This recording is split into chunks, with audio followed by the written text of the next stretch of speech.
Hello guys આજે આપણું સાપરું વરસાદના કારણે પડી ગયું છે, જોઈ શકો તમે। અને વરસાદ ઘણો આવ્યો હતો એટલે સાપરું પડી ગયું। બપોરે એક ભાઈનો ફોન આવ્યો હતો કે તમારું સાપરું ભાઈ પડી ગયું તે તમે જોતા હો। તો ગાઈસ આપણે સાપરું જોવા આવ્યા હોતના 5 વાગે જેવો ટાઈમ થયો અને આજે દશામાનું વ્રત હતું એટલે પકોડીની રજા રાખી હતી।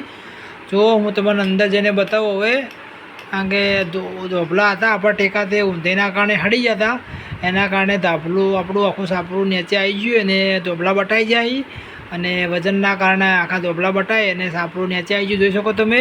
અને આપણો ગલ્લો અને આપણી લારી સારું આપણે પકોડીની રજા હતી એટલે આપણે કોઈ નુકસાન નહીં થયું, કોઈને લાગ્યું નહીં કે ગાઈસ કોકને પકોડી ચાલુ હોય એને થાય તો કોકને લગાડી બી શકે છે।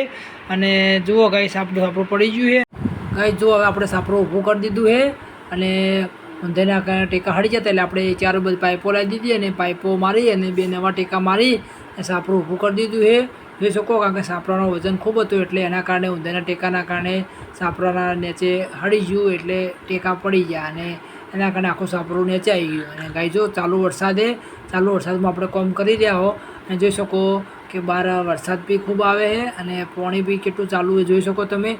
અને ગાઈસ અમારા વિડીયો ગમતા હોય તો અમારી ચેનલ લાઈક કરો, સબસ્ક્રાઈબ કરો। જય માતાજી।